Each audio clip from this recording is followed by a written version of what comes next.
Salve a todas, salve a todos. Mais uma terça-feira, hoje 16 de fevereiro de 2021, né? Estamos, nem precisa de eu dizer mais, né?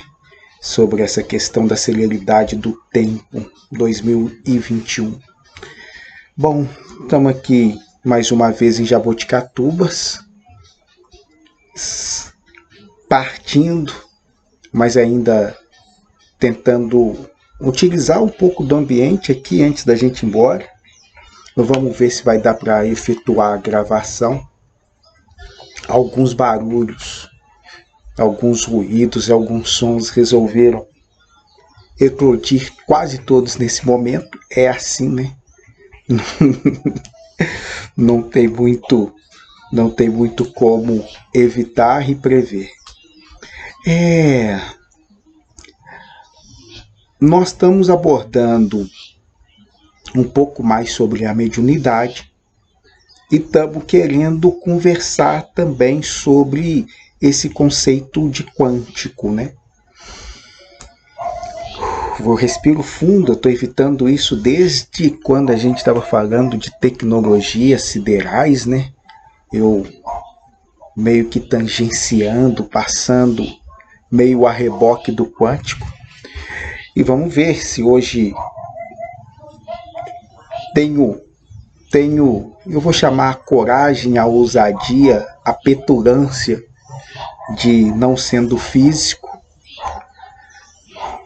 utilizar um pouco desse conceito, né? Mas antes de eu entrar propriamente no conceito, eu estava aqui caminhando momentaneamente e ouvindo, né? A natureza nos convida a esse escutar. E essa escuta da natureza, essa coisa do crescimento, né? Essa ideia de uma semente que se transforma em árvore, de um feto que se transforma em homem, em mulher, em um crescimento, ainda que mínimo, né? Dizem os nossos queridos monges tibetanos, budistas, que as montanhas também crescem e que eles fazem silêncio para tentar ouvir esse crescimento das montanhas. E obviamente que quando aqueles homens mergulham nesse silêncio de tentar escutar a montanha, eles também vão, eles crescem, com certeza, causam uma expansão. E essa forma tecnológica de um desenvolvimento ósseo, fisiológico, gente, isso é muito bonito, isso é muito avançado, nós não temos, né, as nossas construções não têm esse crescimento orgânico, muito pelo contrário, quando a gente acaba de edificá-las, elas emolduram e assim permanecem. É como se fosse o exoesqueleto de alguns insetos, né? Esqueci a classificação correta do reino correto dos seres que utilizam exoesqueletos, mas é como se nossa estrutura óssea não evoluísse. Então aquele tamanho que tivemos em determinada idade, vamos supor, lá na infância, não conseguisse mais expandir, crescer e ir, né? Como é o inverso do que acontece. E eu estou falando disso porque, embora a gente não perceba, uma coisa simples assim como a vida em desenvolvimento, uma semente, uma árvore, uma planta, um bicho, um animal, os seres de maneira geral, eles conseguem esse crescimento, essa evolução. Não apenas num conceito imaterial, do monge escutando a montanha crescendo, essa sensação de amplitude que vai causando nele, a mesma sensação de amplitude de quem está observando o mar, né? e toda aquela imensidão diante dos nossos olhos, mas um crescimento mesmo físico, que era coisa Eclesiastes, assim, todos os rios vão para o mar, mas o mar não transborda, né? O oceano as absorve, essa imensidão, essa amplitude. E isso a gente ainda não, embora não reconheçamos e nem valorizamos tanto, é altamente tecnológico. O processo de desenvolvimento, vou chamar psíquico, sensitivo, ele tem matrizes de crescimento que são muito similares, muito sutis, muito bonitas de se ver, de se perceber, o dia que está relacionado a essa incomensurabilidade, né? Vejo, escuto algumas pessoas buscando ativações desses processos, mentira, não dos processos, mas do fenômeno, do ver, do ouvir, do falar, do perceber, e esquecem que eu não vou nem chamar de ativação, mas a adequação de tudo isso está nesse processo mesmo de observar a planta, observar os animais, observar a si mesmo, observar a montanha, observar o que está ao seu redor. Sem muitos malabarismos, saltos, mirabolantes, piruetas quânticas e coisas assim, sabe? É algo muito simples de colocar atenção no que está à nossa volta. E o colocar atenção no que está à nossa volta eclode, nos expande, nos aumenta, nos amplifica dentro do nosso próprio ritmo, dentro da nossa própria forma de crescimento e atuação. Não reputo saudável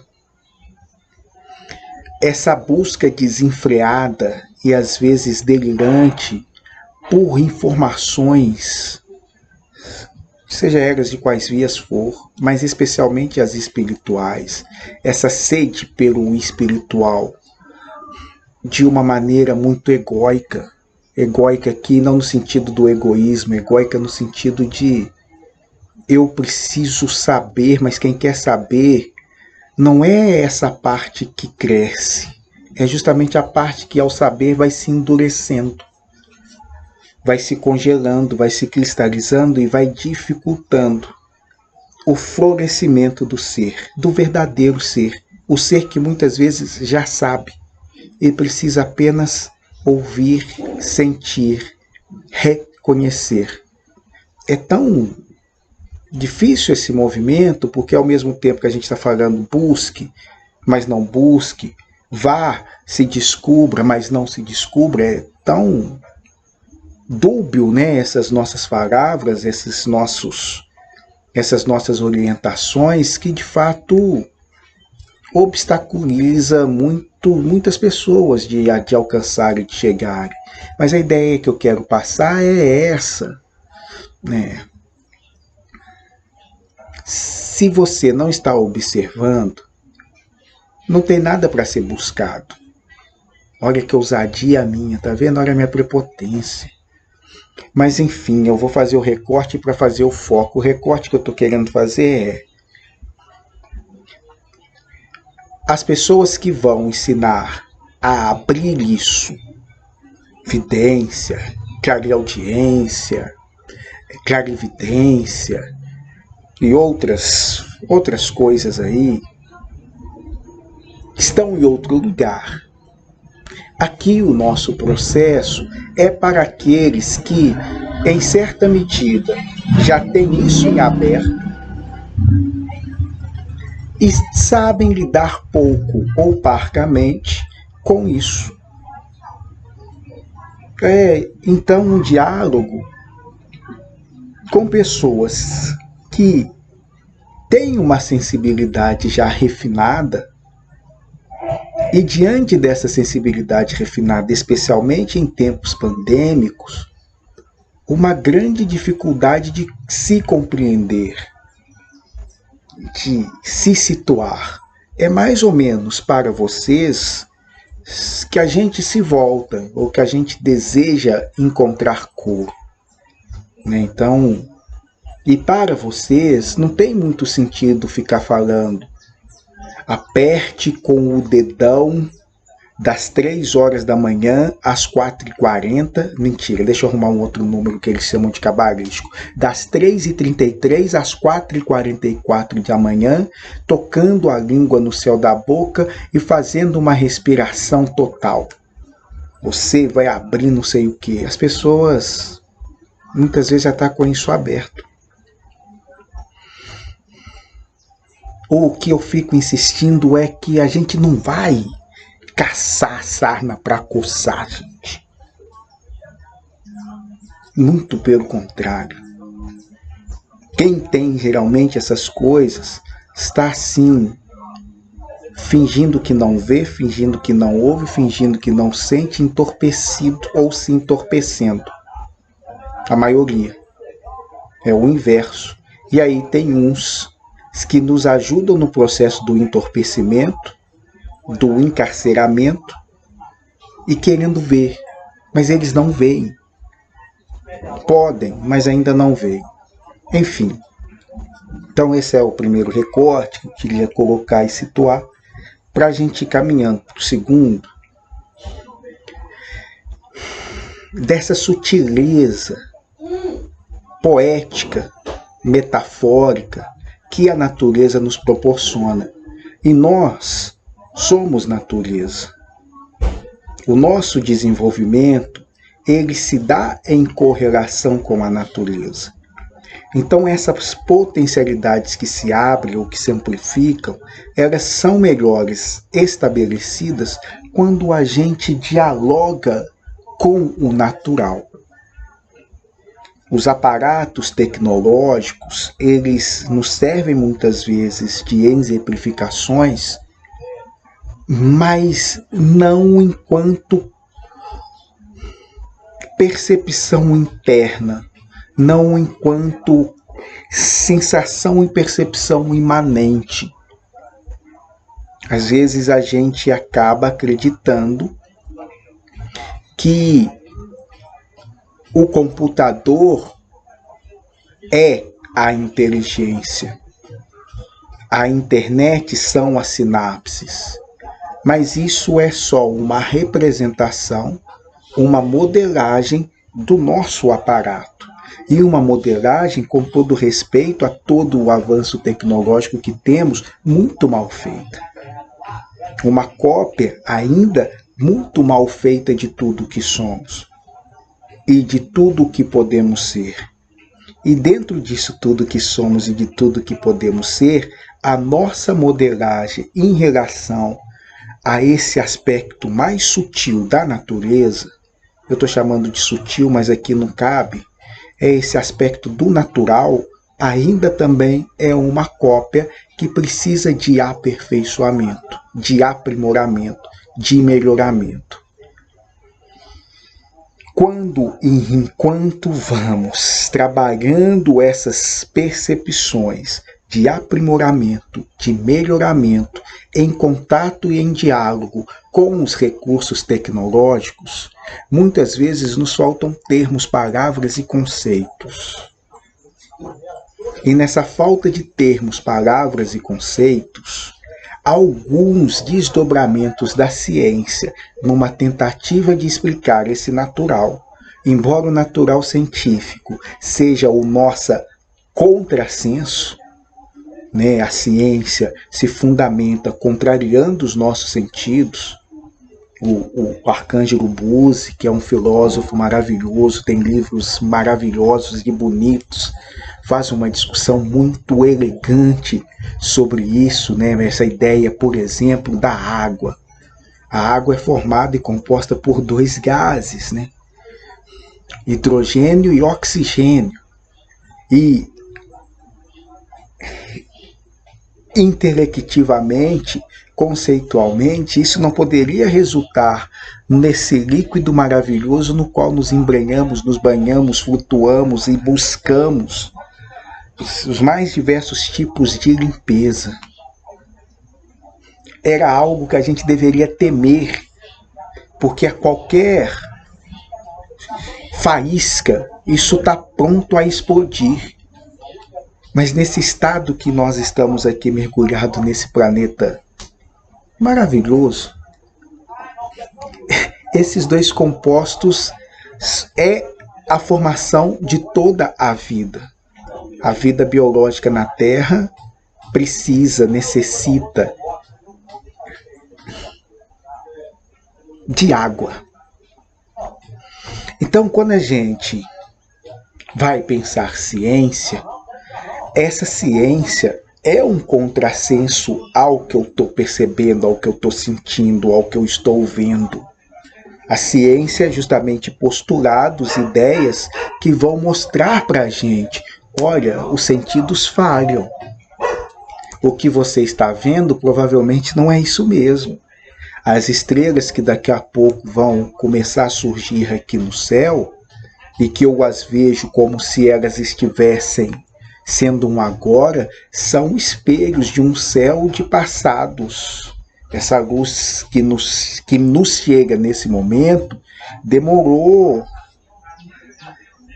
anos, dias, séculos, minutos para a gente perceber. Então, nada a princípio desse mundo natural que eu percebo enquanto humano é necessariamente isso mesmo. E esses choques, essas questões, é o que a gente vai tentar apontar aqui. Porque há um diálogo muito rico e muito bonito da mística com a ciência. E aí eu vou de novo aos amigos budistas, né? Porque desde o tal da física do Capra, ou D.T. Suzuki já falava desses elementos de similaridade entre o profundo meditativo e o observado pelos cientistas nos seus laboratórios. Essa função de onda, que é o aparato do quântico, né, como que o observador altera a realidade, e aí a gente vê e fala assim, nossa, mas isso, quando a gente está falando dessa função de onda, de um observador que faz alteração da sua realidade ou da realidade desse em volta, nós estamos falando no que se refere a micropartículas, não necessariamente desse mundo que aqui estamos. É outra regência, são outras leis, são outras regras. E nós aqui, de uma perspectiva mística, ficamos insistindo, embora não tenhamos nenhum elemento conclusivo, que a consciência pode ser e tende a ser esse esclarecimento de pontos, elementos para mim. Obrigado, meu amor. Grato.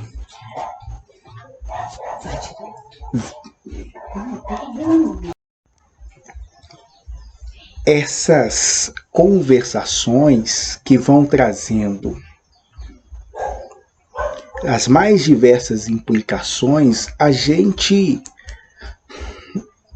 ainda não aprendeu a costurar. Mentira, não é que a gente não aprendeu a costurar. É que essas pontes, por vezes, não se estabelecem, né?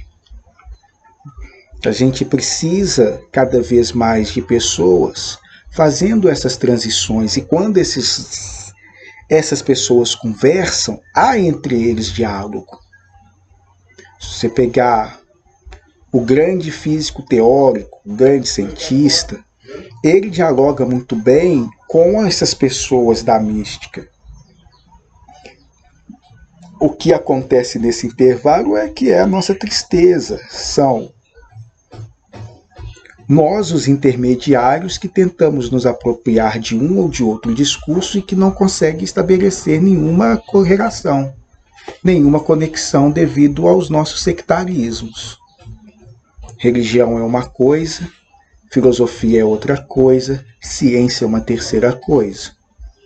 A gente que não percorreu, a maioria de nós, tá? Que não fez o percurso, eu vou chamar integral do caminho, seja ele qual for, porque a maioria das pessoas que chegam quase que nesse ápice do caminho, elas conseguem ter uma cosmovisão de todos os outros. Da maioria, gente. As pessoas que geralmente estão no alto da montanha, elas conseguem ter uma visão mais tolerante, agradável de todos os outros caminhos.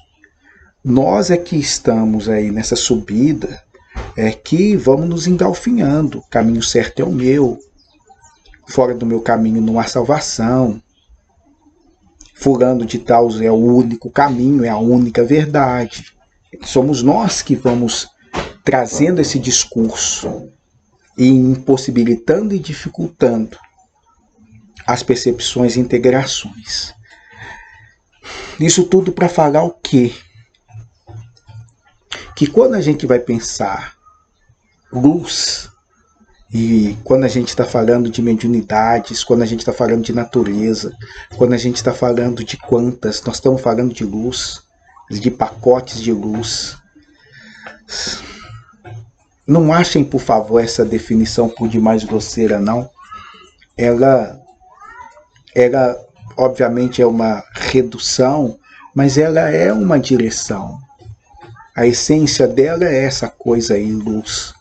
E as absorções que vamos conseguir, essa daqui é a Pandora, cachorra, cadela de meu irmão e dos filhos dele.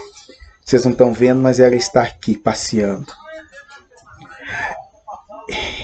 Essa questão, então, da luz, que é o que vai nos mover, que é o que vai nos orientar, é o que vai reger a natureza como um todo e, consequentemente, nos reger também.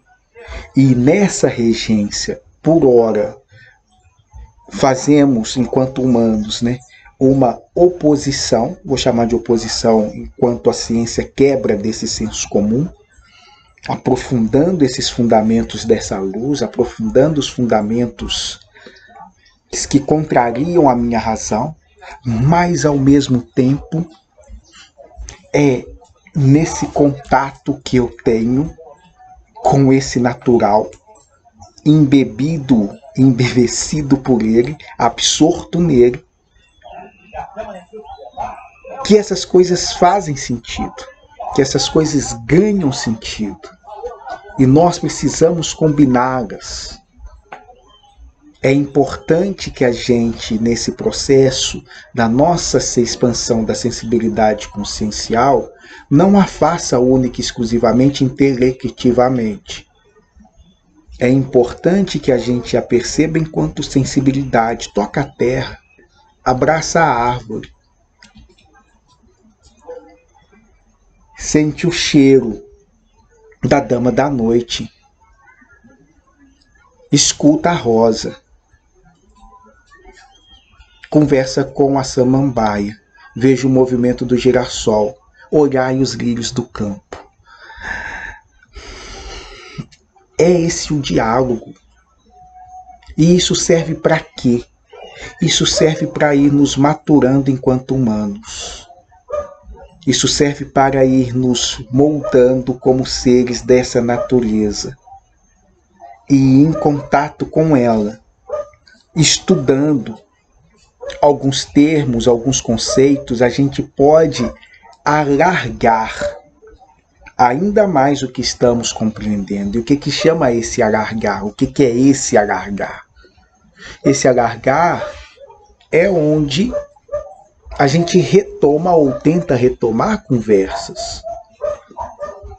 é onde a gente retoma e tenta retomar observações de alguns físicos teóricos falando ou colocando, sem a consciência e transformando mesmo esse fator consciência como um fator inumerável dessa equação. Sem ela, o universo é inerte. Sem ela, o universo não se movimenta. Sem ela, nós não percebemos. Sem ela, é quase que somos todos montanhas. Estado mineral de imensa absorção, quase que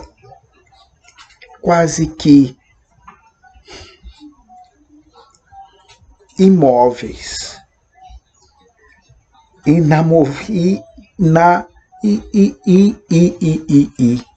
inominável,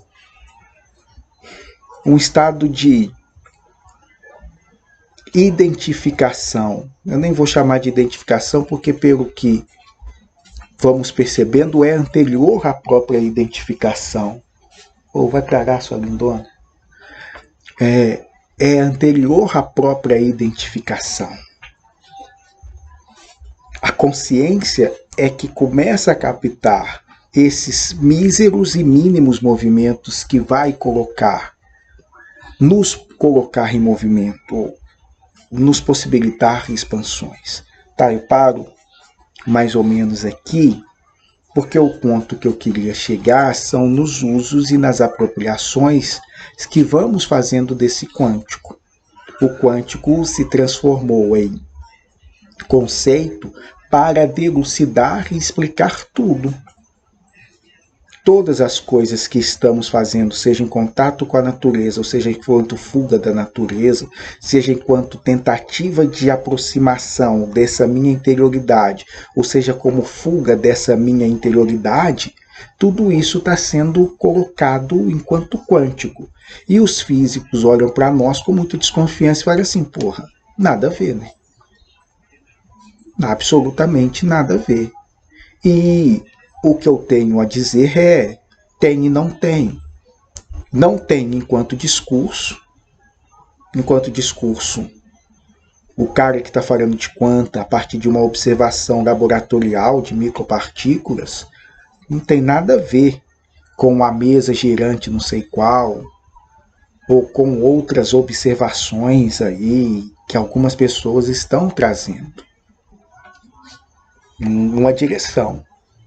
Ao mesmo tempo, enquanto eu estou ali recebendo, canalizando, psicografando alguns seres, algumas entidades que trazem esses elementos, poxa, às vezes eles estão nos apresentando imagens e ideias que a melhor tradução, dentro desse nosso arcabouço teórico limitado que possuímos, tanto das experiências de primeira pessoa, muitas vezes inominável, como é que esse monge nos fala ou descreve a sensação de expansão interna que acontece com ele quando ele está escutando a montanha crescer. Como é que se diz isso? Como é que se fala sobre isso?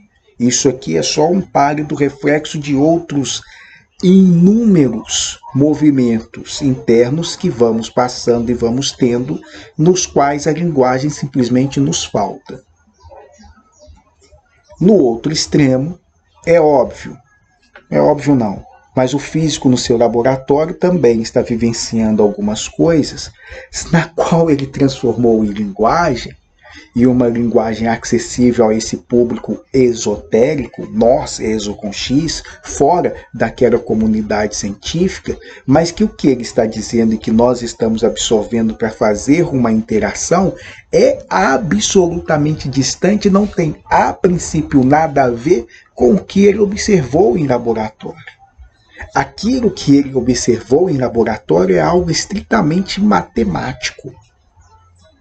Aquilo ali que ele observou em laboratório, ele vai falar e vai descrever para um outro que também compreendeu e observou por um processo de equações.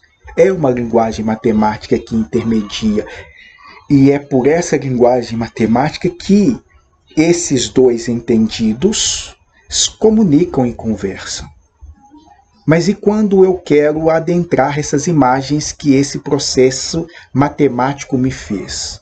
E quando eu quero adentrar esse espaço de silêncio profundo no qual a meditação me proporcionou? Quando eu transformo isso em linguagem, é esses fragmentos, são esses faleiros que a gente pega. Daí os mestres Zen dizerem com muita propriedade: aquele que sabe não fala, e aquele que fala não sabe. E é isso. É isso até a página 2, porque a gente fica aqui na insistência. Tá, não fala, são dois mundos lindos e maravilhosos, mas nós estamos aqui num universo simbólico e precisamos trocar mensagens, precisamos de tentar aproximar o que é esse estado de primeira pessoa e o que é essa percepção aqui científica. Esses dois caras, quando conversam, lindos, maravilhosos, eles se entendem. Os intermediários dessa conversa se matam. Ficam aí se guerreando, um mordendo o outro, um querendo bater no outro. E o terrível, que esse é o ponto que eu quero discutir, que é o caminho para o final. Ficamos pegando faleiros desses fragmentos, desses entendimentos, e acreditando que esses faleiros são a verdade que vai ilustrar conceitualmente o que eu estou sentindo e o que eu quero dizer. É e não é. É e não é porque é o que tudo indica quando a gente conversa com esses caras, é que eles estão acessando e transformando aqui é uma linguagem, isso aqui é uma outra linguagem, mas quando a gente transpassa essa linguagem, a gente chega nas imagens, no símbolo, no arquétipo. Não vou dar um nome, não vou nominar essas imagens. E essas imagens é o reflexo mais próximo que a gente consegue tocar e acessar a natureza, o natural.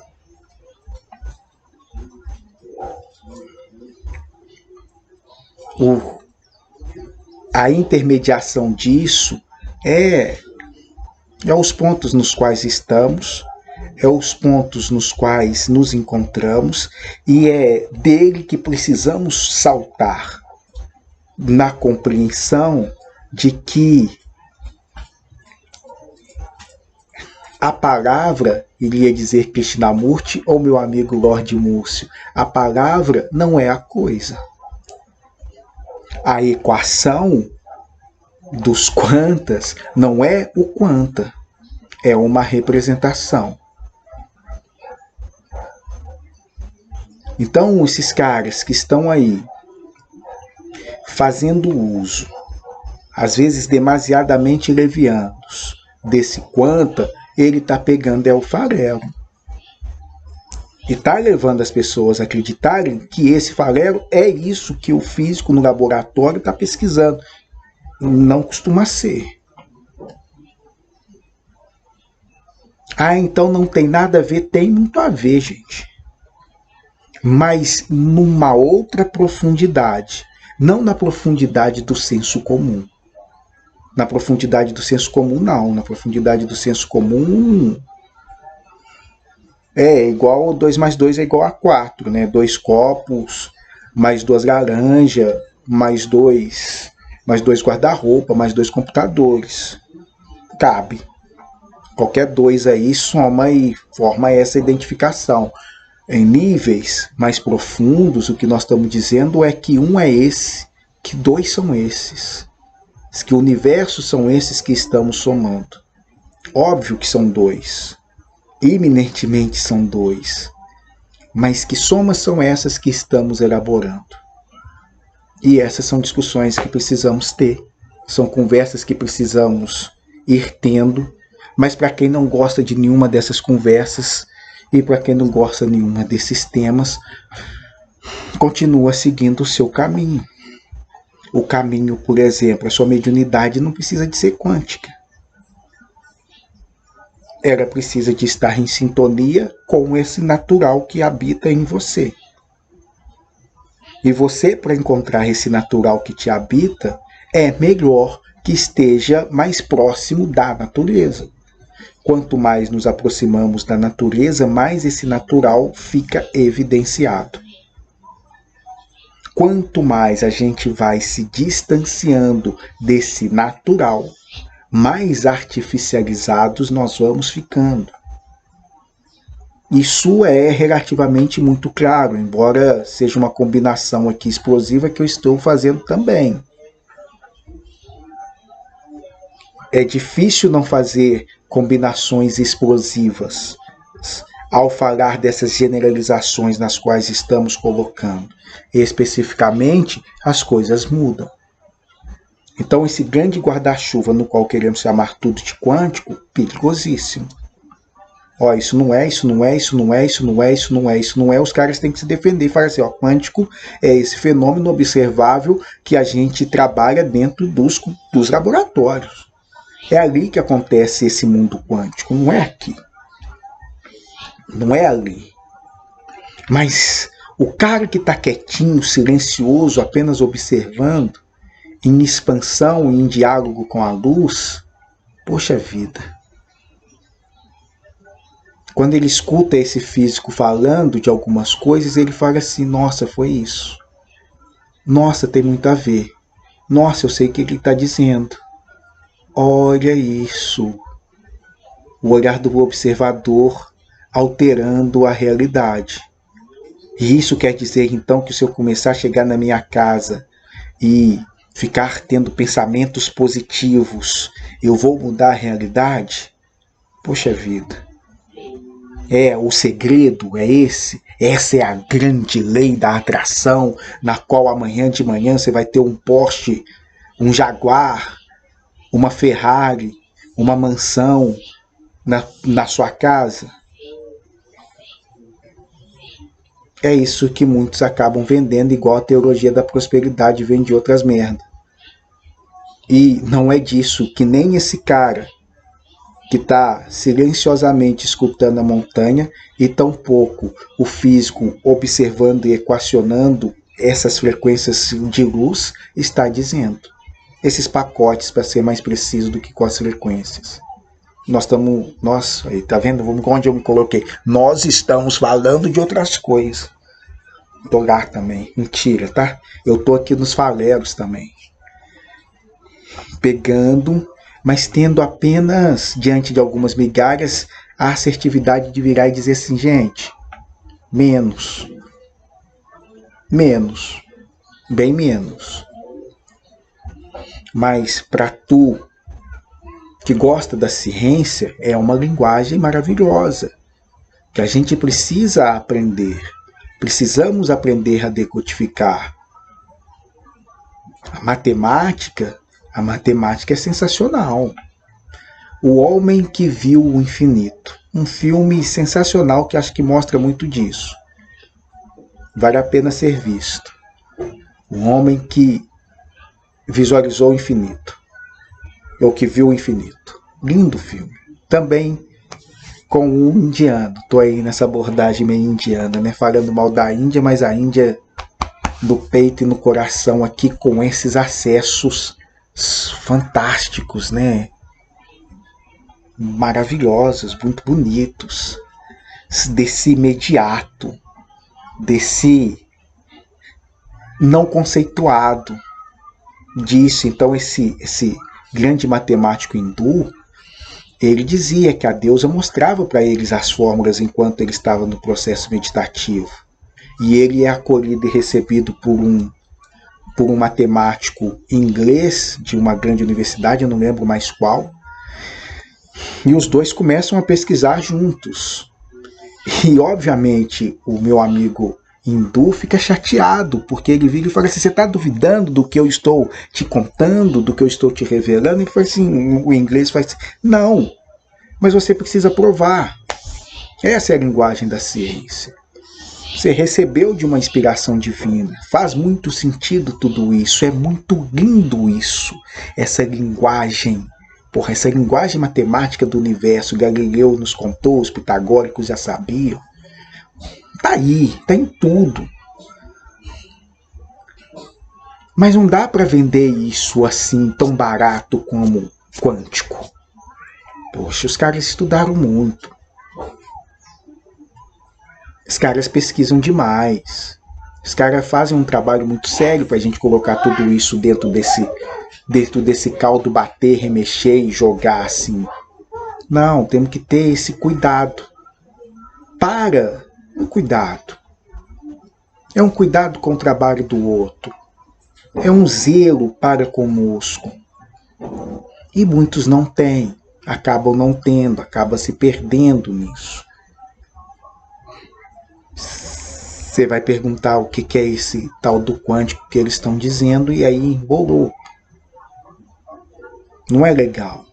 Isso a gente pode tratar tanto conceitualmente com mais clareza, e essa clareza conceitual vem justamente ao darmos as limitações. Gente, estamos utilizando esse termo, esse conceito, esse nome, numa tentativa X. Os bravais conscienciais é mais ou menos isso. Não tinha a mínima noção de que existia esse tal de bravais. Bravé consciencial. E fui levado lá para ver. Porra, é isso que nós estamos falando. Essa rede, essa malha que a gente está construindo, que a gente está dizendo, relaciona muito com esse conceito. É a mesma coisa? Melhor dizer que não. A amplitude dos Bravé estão ligados às estruturas dos sólidos. Mas, de todo modo, quando a gente visualiza, a gente vê esses formatos desenhando e outros milhares. Mas, enquanto matriz, a gente vê aquilo mesmo. Enquanto eu estou aqui falando e vejo esse outro eu meu aqui na minha frente, e talvez com você vendo na sua casa, estamos formando traços, linhas, redes que estão em conversação. E se pudéssemos ver essas linhas, essas redes aqui, nesse espaço, igual algumas vezes aqui tem na gravação, aparece aqui uns quadriculados, imaginando outros desenhos aí, outros formatos geométricos, isso de fato está acontecendo. Isso a gente costuma movimentar e fazer por orientação desses caras com os cristais. Coloca tal cristal em tal lugar, coloca tal cristal em tal lugar, você vai ficar em tal ponto, fulano vai ficar em tal lugar, vocês vão fazer essa movimentação. E ali está criando um circuito, está criando uma rede, e tem mesmo alguém fazendo um uso dessa rede. E se você observar, essa rede está trafegando milhões, bilhões, bytes, teras de informações. A gente vê, isso é holográfico. Então aquele ambiente ali da Rua da Bahia, de repente se transforma no Egito. De repente se transforma no mesmo lugar, tá? Então você está aqui, fisicamente, Rua da Bahia, 1010, século XXI. Aqui é Egito, aqui é Grécia, aqui é um lugar que eu não sei o nome, nunca vi, nunca ouvi falar. Não sei do que é isso. Forma mesmo. E é possível a consciência ir deslocando para cada um desses pontos, coletando informações e ouvindo, pegando, absorvendo conhecimentos de cada um desses pontos. O nome disso? Não sei. Cientificamente, os caras estão produzindo algumas coisas parecidas e similares. os centros espíritas, os centros mais diversos fazem isso